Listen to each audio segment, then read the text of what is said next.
Assalamualaikum warahmatullahi wabarakatuh. Eh, Waalaikumsalam warahmatullahi Waalaikumsalam warahmatullahi Pada wabarakatuh. kesempatan kali ini, kami dari kelompok 10 akan mempresentasikan hasil diskusi kami tentang studi kasus yang telah kami ambil tentang pertanian. Next.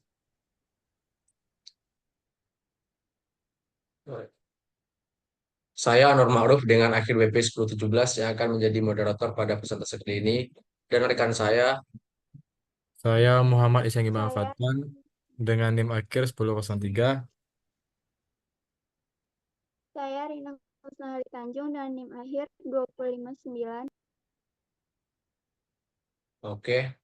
Untuk materi yang pertama yaitu penjelasan tentang jurnal yang kami ambil akan dijelaskan oleh Ihsan Giban. Kepada Ihsan dipersilakan. Ya, terima kasih kepada Anwar. Latar belakang dari jurnal yang telah kami cantumkan yaitu jurnalnya Pembangunan Sektor Pertanian melalui peningkatan produktivitas padi, studi kasus pemberian bantuan benih pada padi bermutu di Kabupaten Bantul. Terbelakangnya, sektor pertanian memegang peranan penting dalam pembangunan nasional, terutama dalam penyediaan pangan dan penciptaan lapangan kerja. Namun, kontribusinya terhadap produk nasional bruto atau PNB telah mengalami penurunan dalam beberapa tahun terakhir. Seiring meningkatnya sektor industri dan jasa, untuk mengatasi tantangan ini dan meningkatkan kembali produksi beras, pemerintah mencanangkan program bantuan benih pada padi bermutu kepada petani dengan tujuan meningkatkan produksi dan pendapatan. Kabupaten Bantul menjadi salah satu wilayah target dengan harapan menjadi peningkatan produktivitas padi eh, sebesar 5%. Penelitian ini bertujuan untuk menganalisis dampak bantuan tersebut terhadap produktivitas dan pendapatan petani, guna mengevaluasi efektivitas program dalam meningkatkan kesejahteraan petani. Oke, dikembalikan pada moderator.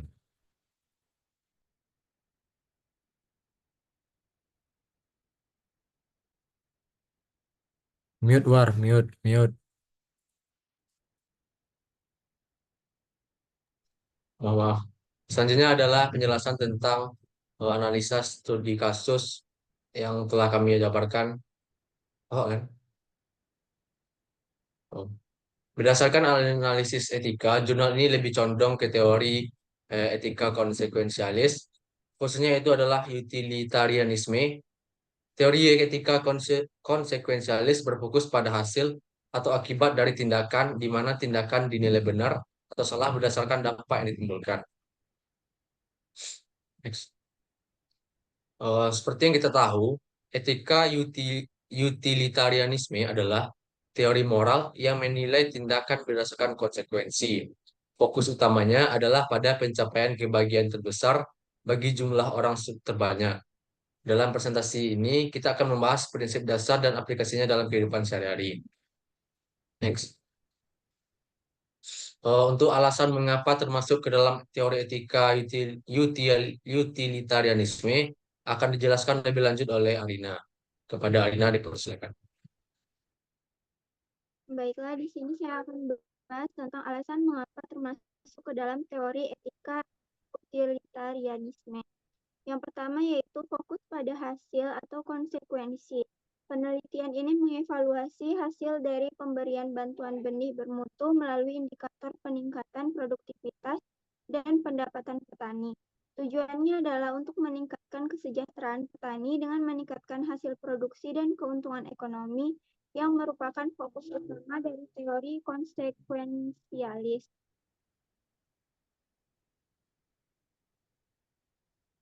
Yang kedua adalah pendekatan pragmatis. Dalam penelitian ini, efektivitas dari program bantuan dinilai berdasarkan manfaat nyata atau peningkatan pendapatan dan produktivitas.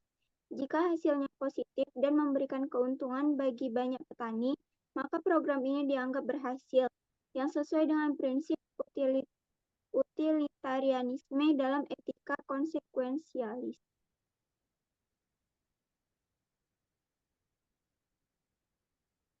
Dalam jurnal terdapat beberapa cara yang digunakan untuk mencapai tujuan peningkatan produktivitas dan pendapatan petani, khususnya dalam konteks bantuan benih padi bermutu di Kabupaten Bantul. Berikut penjelasan lebih lanjut mengenai metode-metode yang digunakan. Untuk metode yang digunakan terdapat 5 metode. Yang pertama, pemberian bantuan benih padi bermutu. Yang kedua, pelatihan atau sekolah lapangan bagi petani.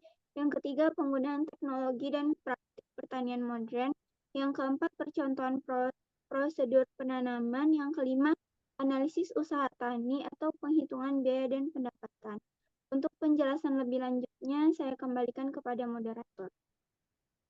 Baik, terima kasih Alina. Untuk penjelasan lebih lanjut mengenai metode-metode yang digunakan akan dijelaskan langsung oleh Ihsan Giban. Dan Ihsan dipersilakan. Baik, terima kasih pada moderator. Selanjutnya pembahasan yang pertama yaitu pemberian benih pada padi bermutu. Program ini dirancang untuk memberikan benih padi berkualitas tinggi kepada petani.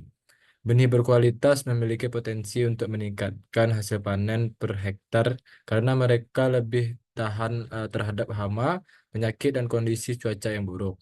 Hal ini diharapkan dapat meningkatkan produktivitas padi dan otomatis meningkatkan pendapatan petani. Cara ini penting karena benih bermutu memiliki peran krusial dalam pertumbuhan tanaman yang lebih baik.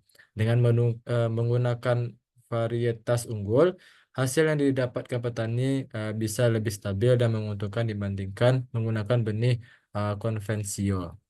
Lalu yang kedua tuh yaitu pelatihan atau sekolah lapangan bagi petani. Dalam jurnal ini juga disarankan bahwa pelatihan yang memadai perlu diberikan kepada petani sebelum menerima bantuan benih bermutu. Pelatihan ini akan membantu petani memahami cara yang benar untuk menanam, merawat, dan memanen padi, sehingga mereka dapat memaksimalkan manfaat dari benih berkualitas tersebut. Manfaat pelatihan ini adalah yang pertama meningkatkan pengetahuan dan keterampilan petani tentang praktik pertanian yang lebih modern. Kedua, mengurangi kesalahan dalam penggunaan teknologi pertanian yang bisa memengaruhi produktivitas. Lalu yang ketiga yaitu penggunaan teknologi dan praktik modern. Lain benih berkualitas, penggunaan teknik dan metode pertanian yang lebih baik juga dapat meningkatkan hasil panen. Dalam jangka panjang, petani bisa diajarkan cara memanfaatkan teknologi irigasi, alat-alat pertanian yang lebih efisien, dan praktik pertanian yang ramah lingkungan.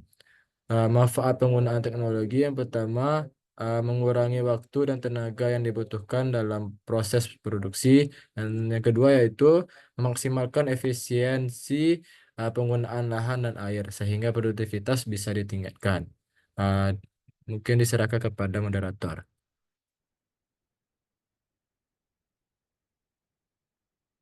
Mute War.